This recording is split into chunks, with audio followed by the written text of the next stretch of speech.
Hi hello నమస్తే welcome back to my channel explore with Srilatha. So ఈ రోజు వీడియోలో అయితే మా కాలేజ్ టూర్ మొత్తం కూడా చూసేద్దాము. అండ్ అలాగే డిఫరెంట్ బ్లాక్స్ ఎలా ఉంటాయి, ఏమేం కోర్సెస్ ఉంటాయి, యూనివర్సిటీ ఫీ ఎంత, ల్యాబ్స్ ఎలా ఉంటాయి, క్లాస్ రూమ్స్ ఎలా ఉంటాయి, అండ్ క్లాసెస్ ఎలా జరుగుతాయి, హాస్టల్స్ ఎలా ఉంటాయి, అడ్మినిస్ట్రేషన్ డిపార్ట్మెంట్ ఎలా ఉంటుంది, libraries, canteen and vehicle parking ఎలా ఉంటుంది, స్టూడెంట్ ప్రాజెక్ట్స్ ఏమేం చేస్తారు. సో ఇంకా చాలా విషయాలు అయితే ఈ వీడియోలో చూసేద్దాము. సో స్కిప్ చేయకుండా వీడియో మొత్తం కూడా చూసేసేయండి. సో ఈ యూనివర్సిటీ నేమ్ వచ్చేసి ఎర్న్స్ట్ హబే ఓక్షులే ఈయన. సో మనకు యూనివర్సిటీ ముందే బస్ స్టాప్స్ అయితే ఉంటాయి. డైరెక్ట్ దిగేసి డైరెక్ట్ అయితే మనకి ఏ బ్లాక్ వెళ్ళాలంటే ఆ బ్లాక్ అయితే మనం వెళ్ళిపోవచ్చు. సో ఈ యూనివర్సిటీలో అయితే 5 మెయిన్ బ్లాక్స్ ఉన్నాయి. అండ్ ఈ 5 బ్లాక్స్లో కూడా నెంబర్ 1 వచ్చేసి ఈ కోర్స్కి, నెంబర్ 2 వచ్చేసి ఈ కోర్స్కి అని అట్లా ఏముండదు. సో కామన్గా అన్ని బ్లాక్స్లలో కూడా క్లాసెస్ జరుగుతూ ఉంటాయి. సో ఇది బ్లాక్ నెంబర్ 1. ఫస్ట్ మనం బ్లాక్ నెంబర్ 1 చూసేద్దాం. సో గ్రౌండ్ ఫ్లోర్లో అయితే డిఫరెంట్ సబ్జెక్ట్ ప్రొఫెసర్స్వి ఆఫీసెస్ అయితే ఉంటాయి. అండ్ ఈచ్ బ్లాక్కి రిసెప్షన్ కూడా ఉంటుంది. సో మనకి ఏమైనా క్వైరీస్ ఉన్నా కానీ, ఏమైనా ఇన్ఫర్మేషన్ తెలుసుకోవాలన్నా కానీ తెలుసుకోవచ్చు. అండ్ ఈ బ్లాక్లో అయితే మనకు ఫస్ట్ మనకు ఎర్న్స్ట్ హబ్బే ఉన్నాడు అనమాట. సో ఇతను ఎర్న్స్ట్ హబ్బే. సో మనకు యూనివర్సిటీ నేమ్ వచ్చేసి ఎర్న్స్ట్ హబ్బే ఓక్షులే కదా. సో ఇతను Ernst Abbe. So he is a German physicist, mathematician and entrepreneur. So ఈ యూనివర్సిటీ అయితే మనకు 1991లో స్టార్ట్ అయింది. అండ్ ప్రొఫెసర్స్ ఏ బ్లాక్లో అయితే కూర్చుంటారో వాళ్ళకి సంబంధించిన ల్యాబ్స్ కూడా అదే బ్లాక్లో ఉంటాయి అన్నమాట. సో ఈ సెకండ్ బ్లాక్లో ఇది రిసెప్షన్ ఆఫీస్ అనమాట. మనకి ఏ ఇన్ఫర్మేషన్ కావాలన్నా, ఏదైనా ప్రొఫెసర్ రిలేటెడ్ ఇన్ఫర్మేషన్ కావాలన్నా కానీ వాళ్ళని అడిగి తెలుసుకోవచ్చు. అండ్ ఎవ్రీ బ్లాక్లో ఈచ్ ఫ్లోర్కి కూడా జనరల్ ఇన్ఫర్మేషన్ మ్యాప్ అయితే ఉంటుంది. లైక్ ఆ ప్రొఫెసర్స్ రూమ్ నెంబర్స్ ఏంటి, క్లాస్ రూమ్ నెంబర్స్ ఏంటి, ల్యాబ్ రూమ్ నెంబర్స్ ఏంటి, వాష్రూమ్స్ ఎక్కడ ఉంటాయి, ఇట్లా మ్యాప్లో అయితే ఎవ్రీథింగ్ మెన్షన్ చేసి ఉంటుంది. సో గ్రౌండ్ ఫ్లోర్లో ప్రొఫెసర్ ఆఫీస్ రూమ్స్ ఎట్లా ఉంటాయి చూడండి. సో ప్రతి ప్రొఫెసర్కి కూడా ఆఫీస్ రూమ్ నంబర్ ఉంటుంది. సో మనకు ఆ రూమ్ నెంబర్ అనేది ఇంటర్నెట్లో ఉంటుంది అండ్ యూనివర్సిటీ ఇంటర్నెట్ పేజ్లో కూడా ఉంటుంది. సో ఇవి అన్నీ కూడా ప్రొఫెసర్ ఆఫీస్ రూమ్స్ అనమాట. సో మనకి ఏదైనా అపాయింట్మెంట్ ఉంటే డైరెక్ట్ ఆ ప్రొఫెసర్ ఆఫీస్ రూమ్ కూడా మెన్షన్ చేస్తారు. సో డైరెక్ట్ వచ్చేసి కాంటాక్ట్ చేయాలి. అండ్ ప్రతి బ్లాక్ కూడా చాలా ఎంట్రన్సెస్ అండ్ ఎగ్జిట్స్ కూడా ఉంటాయి. సో మనం ఎక్కడి నుంచి అయినా ఎంటర్ అవ్వచ్చు, ఎక్కడి నుంచి అయినా ఎగ్జిట్ అవ్వచ్చు. సో నేను ఆల్రెడీ చెప్పాను కదా. సో ఈ యూనివర్సిటీలో అయితే చాలా ప్రోగ్రామ్స్ ఉంటాయి. Like engineering, business, health sciences, information technology, ఇంకా చాలా ప్రోగ్రామ్స్ అయితే ఉంటాయి. అండ్ చాలా మంది ప్రొఫెసర్స్ కూడా ఉంటారు. సో ఇది చిన్న క్లాస్ రూమ్, ఇంకా పెద్ద క్లాస్ రూమ్స్ కూడా ఉంటాయి. అవి నెక్స్ట్ వీడియోలో కనిపిస్తాయి. ఇది ప్రొఫెసర్స్కి స్టోరేజ్ స్పేస్. సో ప్రతి యూనివర్సిటీ కూడా డిఫరెంట్ ఇండస్ట్రీ పార్ట్నర్స్తో అయితే కొలాబరేట్ అయి ఉంటుంది. సో స్టూడెంట్స్కి ప్రాక్టికల్ ఎక్స్పీరియన్స్ కావాలన్నా, ఏదైనా రీసెర్చ్ ప్రాజెక్ట్స్ కావాలన్నా, సో మనం ఆన్ బిహాఫ్ ఆఫ్ యూనివర్సిటీ అయితే మనం అప్లై చేసుకోవచ్చు. సో యూనివర్సిటీలో ఏదైనా కల్చరల్ యాక్టివిటీస్ జరిగినా, ఇండస్ట్రియల్ ఓరియంటెడ్ ప్రోగ్రామ్స్ జరిగినా, సెమినార్స్ జరిగినా, ప్లేస్మెంట్స్ జరిగినా కానీ మనకు ప్రతి బ్లాక్లో అయితే అడ్వర్టైజ్మెంట్స్ ఉంటాయి. సో ఈ యూనివర్సిటీలో చాలా కోర్సెస్ అయితే ఉంటాయి. అండ్ అన్ని కోర్సెస్లో అయితే ఫారినర్స్కి అడ్మిషన్ అయితే ఉండదు. కొన్ని కోర్సెస్లో మాత్రమే ఫారినర్స్కి అడ్మిషన్స్ ఉంటాయి. రిమైనింగ్ కోర్సెస్లో మొత్తం జర్మన్సే ఉంటారు. అండ్ అబ్రాడ్లో ఏ యూనివర్సిటీ అయినా ఇలానే ఉంటుంది. కొన్ని యూనివర్సిటీస్ ఏంటంటే దానికి రిలేటెడ్ బ్లాక్స్ అన్నీ ఒకటే దగ్గర ఉంటాయి. అండ్ కొన్ని యూనివర్సిటీస్కి దానికి రిలేటెడ్ బ్లాక్స్ డిఫరెంట్ ప్లేసెస్లో అయితే ఉంటాయి. సో ఈ బ్లాక్లో ఉన్న ప్రొఫెసర్స్కి ఇది పోస్ట్ బాక్స్ అనమాట. సో నేను ఆల్రెడీ నా ప్రీవియస్ వీడియోస్లో కూడా చెప్పాను కదా. సో జర్మన్లో చాలా రిటర్న్ డాక్యుమెంటేషన్ ఉంటుంది. సో ప్రతిదీ కూడా పోస్ట్లోనే వస్తుంది. సో ప్రొఫెసర్స్ కూడా చెక్ చేసుకోవాల్సిందే. సో సైన్స్కి రిలేటెడ్, ఇంజనీరింగ్ రిలేటెడ్, మ్యాథమెటిక్స్కి రిలేటెడ్ ఈ యూనివర్సిటీకి సంబంధించిన అచీవ్మెంట్స్ కానీ, అవార్డ్స్ కానీ మనకైతే నోటీస్ బోర్డులో ఎప్పుడూ అలానే మెన్షన్ చేసి ఉంటుంది. సో ఇక్కడ చాలా ఫేమస్ పర్సనాలిటీస్ వాళ్ళ ఫొటోస్ అయితే ఉన్నాయి. సో వీళ్ళందరూ కూడా లోకల్ జర్మన్స్ కాకపోవచ్చు, బట్ ఏంటంటే వాళ్ళు జర్మనీకి వచ్చి వాళ్ళ అకాడమిక్స్ కానీ, వాళ్ళ రీసెర్చ్ కానీ కంప్లీట్ చేసిన వాళ్ళే. సో మోస్ట్లీ అందరు కూడా డిఫరెంట్ రీసెర్చ్ బ్యాగ్లో సైంటిస్టులు అనమాట. చూడండి వాళ్ళ ఫొటోస్ ఎలా హ్యాంగ్ చేస్తారో, అసలుకి హ్యాంగ్ చేసినట్టే కనిపించట్లేదు కదా. సో జర్మన్స్ అయితే డిఫరెంట్ మెటీరియల్స్ యూస్ చేస్తారు వాల్ డెకరేషన్స్కి రిలేటెడ్. సో నేను ఆల్రెడీ చెప్పాను కదా. సో ప్రతి బ్లాక్కి కూడా డిఫరెంట్ ఎంట్రన్సెస్ ఉంటాయి, ఎగ్జిట్స్ ఉంటాయి. సో ఇప్పుడైతే మనము థర్డ్ బ్లాక్ నుంచి ఎగ్జిట్ అవుతున్నాము. సో నెక్స్ట్ ఏం బ్లాక్స్ ఉన్నాయో చూపిస్తా. సో బయట అయితే చాలా ఓపెన్ స్పేస్ ఉంటుంది. సో ఇదంతా కూడా బ్లాక్ నెంబర్ 4. మ్యాక్సిమం ఎగ్జామ్స్ అనేది ఈ బ్లాక్లోనే జరుగుతాయి. సో ఈ బ్లాక్ పక్కన ఒక యూనివర్సిటీ హాస్టల్ కూడా ఉంది. మా కోర్స్ వాళ్ళకైతే చాలా క్లాసెస్ అండ్ ఎగ్జామ్స్ కూడా ఈ బ్లాక్ నెంబర్ 4లోనే జరిగాయి. సో ఎగ్జామ్స్ అయిపోయాక, క్లాసెస్ అయిపోయాక బయట అయితే చాలా గ్యాదర్ అయ్యే వాళ్ళం. సో మనం పైకి వెళ్ళడానికి లిఫ్ట్ వే యూస్ చేయొచ్చు, ఆరల్స్ స్టెప్స్ వే యూస్ చేయొచ్చు. సో ఇప్పుడు ఇక్కడ క్లాసెస్ ఎలా జరుగుతాయి, అసలుకి ప్రొఫెసర్స్ ఎట్లా టీచ్ చేస్తారు, ఎంతమంది స్టూడెంట్స్ క్లాసెస్ అటెండ్ అవుతారు, సో అవన్నీ కూడా ఇప్పుడు చూసేద్దాం. సో మా యూనివర్సిటీలో క్లాసెస్ ఎలా జరుగుతాయో చూడండి. యాక్చువల్లీ ఇక్కడ అడ్మిషన్ వచ్చిన తర్వాత మనం ఇండియా నుండి వచ్చే ముందు ఏమనిపిస్తుంది అంటే జర్మన్ యూనివర్సిటీలో అడ్మిషన్ వచ్చింది, మొత్తం జర్మన్సే ఉంటారు, వాళ్ళతో జర్మన్ లాంగ్వేజ్ మాట్లాడాలి, సరే జర్మన్ లాంగ్వేజ్ రాకపోతే ఇంగ్లీష్లో అయినా మాట్లాడాలి, సో దట్ మన ఇంగ్లీష్ అండ్ జర్మన్ లాంగ్వేజ్ కూడా ఇంప్రూవ్ అవుతుంది అని అనుకుంటాం. కానీ ఇక్కడికి వచ్చిన తర్వాత రియాలిటీ చూడండి, క్లాస్లో మొత్తం మన ఇండియన్సే అండ్ అందులో మన తెలుగు వాళ్ళే ఎక్కువ. సో మాకు క్లాసెస్ ఇలా జరుగుతాయి అన్నమాట. క్లాసెస్ ఇంట్రెస్టింగ్గా లేకపోతే మనం సైలెంట్గా మన పని అయితే మనం చేసుకోవచ్చు, ఆర్ఎల్స్ బయటకి కూడా వెళ్ళిపోవచ్చు. కానీ అబ్రాడ్లో మాస్టర్స్ కంప్లీట్ చేయడం అనేది చాలా అంటే చాలా పెద్ద టాస్కే. ఎందుకంటే మాస్టర్స్కి వచ్చిన ఫస్ట్ ఇయర్ అయితే మనం సబ్జెక్ట్స్ అయితే కంప్లీట్ చేసుకోవాలి అండ్ సెకండ్ ఇయర్లో అయితే మనం ఇంటర్న్షిప్ థీసిస్ చేసి వర్క్ ఎక్స్పీరియన్స్ అయితే తెచ్చుకోవాలి.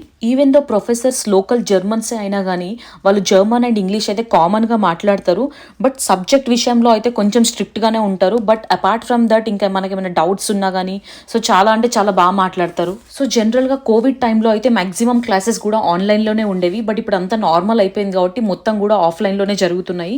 సో క్లాసెస్కి అటెండ్ అవ్వడం మ్యాండేటరీ అంటే దట్ డిపెండ్స్ ఆన్ ఇంట్రెస్ట్. కొన్ని క్లాసెస్కి అయితే మ్యాండేటరీ ఉంటుంది, అటెండెన్స్ కన్సిడర్ చేస్తారు. సో మ్యాక్సిమం క్లాసెస్కి అయితే అటెండెన్స్ అయితే మ్యాండేటరీ ఏం కాదు. సో మాస్టర్స్లో ఫస్ట్ 2 ఇయర్స్లో మెయిన్ సబ్జెక్ట్స్ అయితే ఉంటాయి. ఆ సబ్జెక్ట్స్కి కూడా మ్యాక్సిమం 3 అటెంప్ట్సే ఉంటాయి. సో మనం ఏ సబ్జెక్ట్ అయినా మ్యాక్సిమం 3 అటెంప్ట్స్ లోపలనే కంప్లీట్ చేయాలి. ఇఫ్ మన 3 అటెంప్ట్స్లో అవ్వకపోతే మనం అయితే ఇండియా వెళ్ళిపోవాల్సి ఉంటుంది, ఆర్ఎల్స్ ఇంకొక యూనివర్సిటీలో అడ్మిషన్ అయితే తెచ్చుకోవాల్సి ఉంటుంది. బట్ మ్యాక్సిమం స్టూడెంట్స్ అయితే 2 అటెంప్ట్స్ లోపలనే క్లోజ్ చేసేసుకుంటారు. అండ్ ఇక్కడ ఎగ్జామ్ కరెక్షన్ కూడా చాలా టఫ్గా ఉంటుంది. సో వాళ్ళు అనుకున్న ఆన్సరే మనం రాయాలి, అదర్ దాన్ దట్ ఏది రాసినా కానీ వాళ్ళు కన్సిడర్ చేయరు.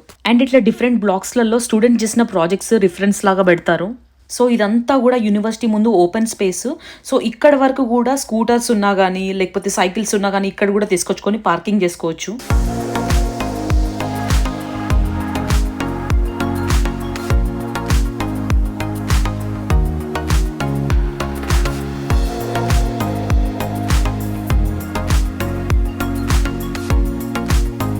సో ఇప్పటి వరకు మనం చూసింది బ్లాక్ నెంబర్ 4, ఇప్పుడు బ్లాక్ నెంబర్ 5కి వెళ్తున్నాము. సో ఈ బ్లాక్ నెంబర్ 5లో మనకు లైబ్రరీ ఉంటుంది, క్యాంటీన్ ఉంటుంది అండ్ చాలా క్లాసెస్ కూడా ఇక్కడ జరుగుతాయి. సో ఇక్కడ ఉన్నది మెయిన్ రోడ్. సో ఈ రోడ్ నుంచి ఇటు సైడ్ నుంచి అటు క్రాస్ చేసేటప్పుడు చాలా జాగ్రత్తగా వెళ్ళాలి, ఆర్ఎల్స్ పైన బ్రిడ్జ్ ఉంది కదా అది కూడా యూస్ చేసుకోవచ్చు మనం. సో ఈ లైబ్రరీ బ్లాక్ అయితే ఎప్పుడు కూడా ఫుల్ బిజీగా ఉంటుంది, ఎందుకంటే స్టూడెంట్స్ క్లాసెస్కి వెళ్ళకపోయినా క్యాంటీన్కి లైబ్రరీకి వెళ్తారు కాబట్టి ఈ బ్లాక్ అయితే ఎప్పుడు కూడా ఫుల్ బిజీగా ఉంటుంది. సో లోపలికి వచ్చాక మనకు రైట్ సైడ్ ఉన్నది లైబ్రరీ. ఈ లైబ్రరీలో మనకు ప్రింటింగ్ కానీ జిరాక్స్ కానీ ఆర్ఎల్స్ ఏదైనా బ్రౌజింగ్కి రిలేటెడ్ యూస్ చేసుకోవాలన్నా మనం లైబ్రరీలో యూస్ చేసుకోవచ్చు. లైబ్రరీ పక్కనే మనకు క్యాంటీన్ కూడా ఉంటుంది. సో ఇది క్యాంటీన్. సో క్యాంటీన్లో దొరికే ఫుడ్ కోసం మనకైతే ఒక యాప్ ఉంటుంది. సో యాప్లో మనకైతే ఏమేమి మెనూ ఉంటుంది అనేసి మనం చూడొచ్చు. సో మనం ముందు రోజే మెనూ చూసుకొని సో ఇక్కడ తినాలనుకుంటే ఇక్కడ తినొచ్చు. సో మనం కరెక్ట్ లంచ్ టైమింగ్స్కే వచ్చినాం కాబట్టి క్యాంటీన్ అయితే ఫుల్ బిజీగా ఉంది. సో నేను లోపలైతే షూట్ చేయట్లేదు, ఎందుకంటే వాళ్ళు అన్సెక్యూర్గా ఫీల్ అవుతారు కాబట్టి. క్యాంటీన్ పక్కనే కాఫీ వెండింగ్ మిషన్ కూడా ఉంది. సో మన స్టూడెంట్ ఐడి కార్డ్ని రీఛార్జ్ చేసుకొని సో మనమైతే కాఫీ అయితే కొనుక్కోవచ్చు. సో ఇది స్టూడెంట్ ఐడి కార్డ్ రీఛార్జ్ చేసుకునే మెషిన్. స్టూడెంట్ ఐడి కార్డ్ని జర్మన్లో తోస్కా అంటారు. సో ఆ తోస్కా రీఛార్జ్ చేసుకోవాలంటే ఇలాంటి మెషిన్స్ యూస్ చేయాలి. సో మన బ్యాంక్లో ఉన్న అమౌంట్ స్టూడెంట్ ఐడి కార్డ్కి ట్రాన్స్ఫర్ చేసుకుని స్టూడెంట్ ఐడి కార్డ్తో యూస్ చేస్తే మనకి ఏంటంటే స్టూడెంట్ బెనిఫిట్స్ ఉంటాయి. జర్మన్లో స్టూడెంట్ ఐడి కార్డ్కి చాలా బెనిఫిట్స్ ఉంటాయి, చాలా ప్లేసెస్లో కూడా స్టూడెంట్స్కి డిస్కౌంట్స్ ఉంటాయి. సో అట్లాంటప్పుడు మనం అయితే స్టూడెంట్ ఐడి అయితే చూపించాల్సి ఉంటుంది. సో ఇది బిల్డింగ్ నెంబర్ 5లో ఫస్ట్ ఫ్లోర్. సో ఈ ప్లేస్ నుండి అయితే ఫాల్ టైంలో కానీ వింటర్ టైంలో కానీ వ్యూ అయితే చాలా అంటే చాలా బాగుంటుంది.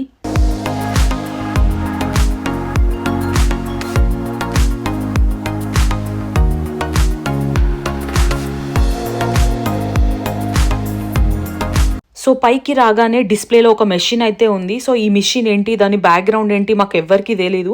యాక్చువల్లీ స్టూడెంట్గా ఉన్నప్పుడు మేము ఏ క్లాస్ ఉంటే ఆ క్లాస్కి ఒక 5 minutes బిఫోర్ వచ్చేవాళ్ళము అండ్ వెళ్ళిపోయే వాళ్ళము.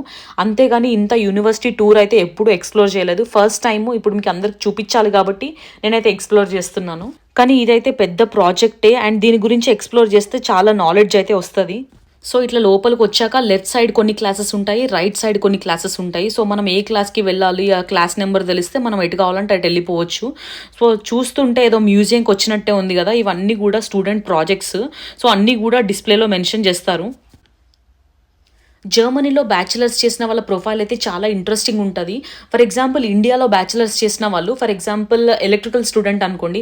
ఎలక్ట్రికల్ స్టూడెంట్కి ఎలక్ట్రికల్ సబ్జెక్ట్స్ ఉంటాయి, మెకానికల్ సబ్జెక్ట్స్ ఉంటాయి, మ్యాథమెటికల్ సబ్జెక్ట్స్ ఉంటాయి, కంప్యూటర్ సబ్జెక్ట్స్ ఉంటాయి, ఫిజిక్స్ సబ్జెక్ట్స్ ఉంటాయి, కెమిస్ట్రీ సబ్జెక్ట్స్ ఉంటాయి.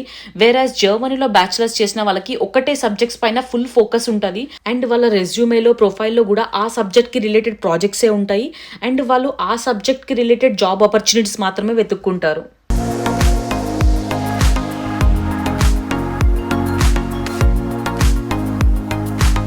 సో నేను ఆల్రెడీ చెప్పాను కదా, ప్రతి బ్లాక్లో కూడా పోస్ట్ బాక్స్లు ఉంటాయని. ఈ పోస్ట్ బాక్స్ ఈ బ్లాక్లో ఉన్న ప్రొఫెసర్స్కి మాత్రమే. సో నెక్స్ట్ ఇంకా మనకు ఈ బ్లాక్లో చాలా ల్యాబ్స్ ఉంటాయి. సో ఇప్పుడు అది ఇక్కడ ఒక ల్యాబ్ ఉంది. ఆ ల్యాబ్ ఎలా ఉందో చూడండి ఒకసారి. సో ఏ క్లాస్ రూమ్ అయినా, ఏ ల్యాబ్ రూమ్ అయినా కానీ అక్కడ ఏదైనా పర్టికులర్ క్లాసెస్ కానీ ల్యాబ్స్ కానీ ఉంటే మాత్రమే ఓపెన్ చేసి ఉంటుంది. రిమైనింగ్ టైంలో లాక్ చేసే ఉంటుంది. అసలు మేము 1 year క్లాసెస్కి వచ్చినాం కానీ ఇప్పటికీ కూడా కొన్ని కన్ఫ్యూజన్, ఎక్కడ ఏ ల్యాబ్ ఉంటుంది, ఎక్కడ క్లాస్ రూమ్ ఉంటుంది. సో కంపల్సరీ మ్యాప్స్ చూసుకొని మేము వస్తాము. సో ప్రతి ఫ్లోర్లో కూడా ఇలా డిస్ప్లే అయితే మెన్షన్ చేసి ఉంటుంది. సో ఆ ఫ్లోర్లో ఉన్న ల్యాబ్స్ కానీ, క్లాస్ రూమ్స్ కానీ అన్ని డీటెయిల్స్ కూడా అక్కడ మెన్షన్ చేసి ఉంటాయి. సో మనం ఇప్పుడు లిఫ్ట్ యూజ్ చేసుకొని గ్రౌండ్ ఫ్లోర్కి అయితే వెళ్ళిపోదాము.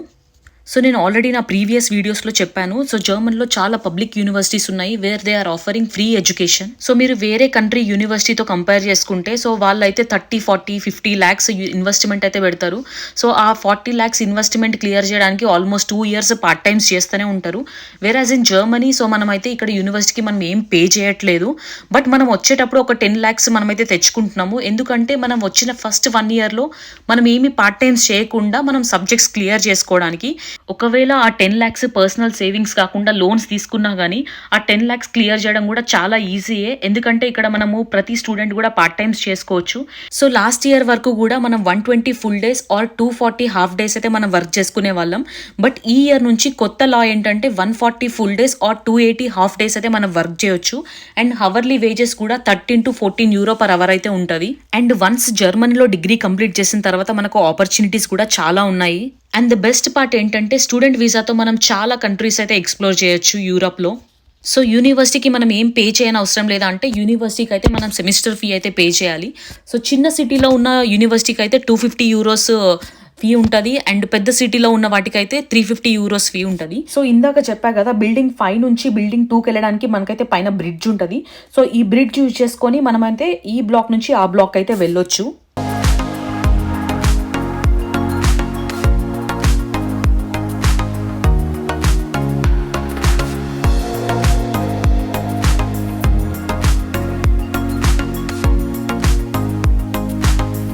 సో బ్రిడ్జ్ పైనుంచి వ్యూ అయితే చాలా అంటే చాలా బాగుంటుంది. సో మనం ఇప్పుడు బిల్డింగ్ 5 నుంచి బిల్డింగ్ నెంబర్ 2కి వెళ్తున్నాము. సో బిల్డింగ్ నెంబర్ 2 ఎంట్రన్స్ ఇది. సో ఇది admissions and examination related block. So ఇప్పటి వరకు మనకు పార్కింగ్ ప్లేస్ కనిపించలేదు కదా, పార్కింగ్ ఎక్కడుందో చూపిస్తాను. సో పార్కింగ్ వచ్చేసి విజిటర్స్కి వేరేలా ఉంటుంది, ప్రొఫెసర్స్కి వేరేలా ఉంటుంది. సో ప్రొఫెసర్కి ఆల్రెడీ రిజిస్టర్డ్ అయి ఉంటుంది కాబట్టి వాళ్ళు లోపలికి వెళ్ళొచ్చు. సో ఇక్కడ ఓన్లీ విజిటర్స్ మాత్రమే పార్క్ చేసుకోవాలి. సో ఈ యూనివర్సిటీ తురింగి అనే స్టేట్లో ఈనా అనే చిన్న సిటీలో ఉంది. సో ఇది కొంచెం చిన్న city when comparing to other places, కాబట్టి ఇక్కడ కాస్ట్ ఆఫ్ లివింగ్ కొంచెం తక్కువే. సో ఇందాక మనం లైబ్రరీ బ్లాక్లో చూసిన క్యాంటీన్ కొంచెం చిన్న క్యాంటీన్. సో ఇంకా పెద్ద క్యాంటీన్ కూడా ఉంది, దాన్ని మెన్జా అంటారు. సో ఇప్పుడు మెన్జా దగ్గరికి వెళ్దాము. సో అక్కడ ఎలా ఉంటుందో చూపిస్తాను. సో చాలా స్టూడెంట్స్ కూడా సైకిల్స్ పైన వస్తారు, especially during summer time.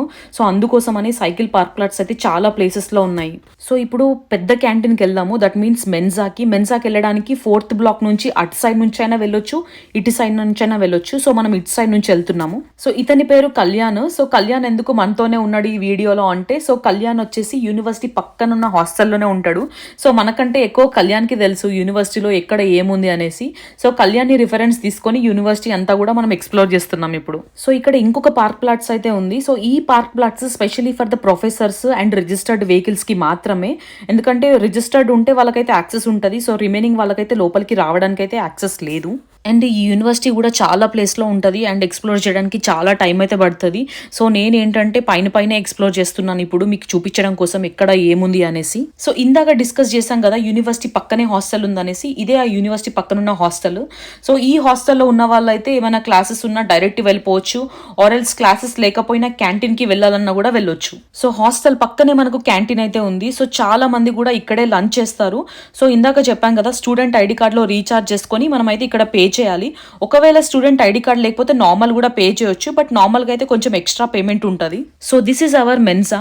So మనం లంచ్ టైమింగ్స్ తర్వాత వచ్చినాం కాబట్టి ఎవరికి అనిపించట్లేదు ఎక్కువ, బట్ లంచ్ టైంలో వస్తే ఫుల్లీ క్రౌడెడ్ ఉంటుంది. సో మెనూ అయితే డిఫరెంట్ ఉంటుంది డైలీ. సో నేను ఆల్రెడీ చెప్పాను కదా ఒక యాప్ ఉంటుంది. సో యాప్లో డైలీ మెనూ ఏముంటుందో చూసుకోవచ్చని. సో యాప్లో చూసుకొని సో లంచ్ చేయొచ్చా చేయొద్దా అనేసి అట్లా డిసైడ్ అవుతారనమాట.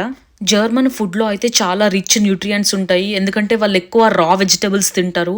And also meat, sausages, potatoes, vegetables, dairy products and bread ఇలాంటివే వాళ్ళు కన్స్యూమ్ చేస్తారు. సో రైస్ అనేది చాలా తక్కువ. సో మనం యూనివర్సిటీ ఆల్మోస్ట్ కవర్ చేసాము. సో మనం ఆల్రెడీ స్టార్టింగ్లో మాట్లాడుకున్నట్టు సో లైక్ ఫీ ఎంత, ల్యాబ్స్ ఎలా ఉంటాయి, క్లాస్ రూమ్స్ ఎలా ఉంటాయి, హాస్టల్స్ ఎలా ఉంటాయి, అడ్మిషన్స్ ఎలా ఉంటాయి, సో మొత్తం కూడా చూసేసాము ఇప్పుడు ఆల్మోస్ట్. సో యూనివర్సిటీలో ఒక చెట్టు అయితే ఉంది. ఆ చెట్టు నుండి వచ్చే కాయలు అయితే సేమ్ రేగ్గాయలు లెక్కనే ఉన్నాయి, బట్ అవైతే రేగ్గాయలు అస్సలు కాదు. ఎందుకంటే జర్మన్లో చాలా ఫ్రూట్స్ కూడా సిమిలర్ టెక్చర్ ఉంటుంది, బట్ ఇవి మాత్రం రేగ్గాయలు అస్సలు కాదు. ఇది అయితే సమ్మర్లో అయితే మంచిగా ఉంటుంది, బట్ వింటర్ కాబట్టి మొత్తం కూడా ఆకులన్నీ రాలిపోయాయి. సో ఇప్పుడు మనం బ్లాక్ నెంబర్ 4 నుంచి బస్ స్టాప్కి అయితే నడుస్తున్నాము. సో మ్యాక్సిమం ఇన్ఫర్మేషన్ అయితే ఈ వీడియోలో కవర్ అయింది. అండ్ ఇంకొక విషయం ఏంటంటే మనం ఇండియాలో బ్యాచిలర్స్ చేసేటప్పుడు సో మనకు ఒక పర్టికులర్ క్లాస్ ఉంటుంది. సో ఎవ్రీ ప్రొఫెసర్ అయితే అదే క్లాస్ రూమ్కి వస్తాడు, బట్ ఇక్కడ అలా ఉండదు. సో ప్రొఫెసర్ ఏ ఆఫీస్లో ఉంటే లైక్ ఏ బ్లాక్లో ఉంటే ఆ బ్లాక్లో అయితే క్లాస్ పెట్టుకుంటాడు. సో మనమే షిఫ్ట్ అవ్వాల్సి ఉంటుంది సో స్కెడ్యూల్ చూసుకొని. ఇందాక చెప్పాను కదా డిఫరెంట్ పార్కింగ్ ప్లేసెస్ ఉంటాయని. సో ఈ వేలో అయితే ఓన్లీ రిజిస్టర్డ్ వెహికల్స్కి మాత్రమే యాక్సెస్ ఉంటుంది. సో ఇప్పుడైతే మనము మళ్ళీ మెయిన్ ఏరియాకి వెళ్తున్నాము. ఇదంతా కూడా బస్ స్టాప్ ఏరియా. సో మనం వీడియో ఎక్కడి నుంచి స్టార్ట్ చేసామో మళ్ళీ అదే ప్లేస్కి అయితే వచ్చేసాము. So this is all about university tour. జర్మనీలో కాదు ఏ కంట్రీలో అయినా యూనివర్సిటీస్ ఇట్లానే ఉంటాయి. సో మీ ఫ్రెండ్స్ అండ్ ఫ్యామిలీ మెంబర్స్లో ఎవరైతే అబ్రాడ్లో మాస్టర్స్కి ప్లాన్ చేస్తున్నారో ఆర్ అదర్ స్టడీస్కి ప్లాన్ చేస్తున్నారో వాళ్ళకైతే ఈ ఇన్ఫర్మేషన్ షేర్ చేయండి. సో దట్ వాళ్ళకి కొంచెం అవేర్నెస్ వస్తుంది ఎడ్యుకేషన్ సిస్టమ్ జర్మనీలో ఎలా ఉంటుంది, రిమైనింగ్ కంట్రీస్లో ఎలా ఉంటుంది అనేసి. సో ఇక్కడ చాలా పబ్లిక్ యూనివర్సిటీస్ ఉంటాయి అండ్ చాలా పబ్లిక్ యూనివర్సిటీస్లో ఇంగ్లీష్ బేస్డ్ ప్రోగ్రామ్స్ అయితే ఉంటాయి. సో జర్మన్ లాంగ్వేజ్ రావాల్సిన అవసరం అయితే లేదు డ్యూరింగ్ మాస్టర్స్. ఆ 2 years తర్వాత మాత్రం లాంగ్వేజ్ రిక్వైర్మెంట్ అయితే కొంచెం అయితే కంపల్సరీ ఉంటుంది. Thank you so much for watching this video till the end and please do subscribe and will see you in the next video. Bye.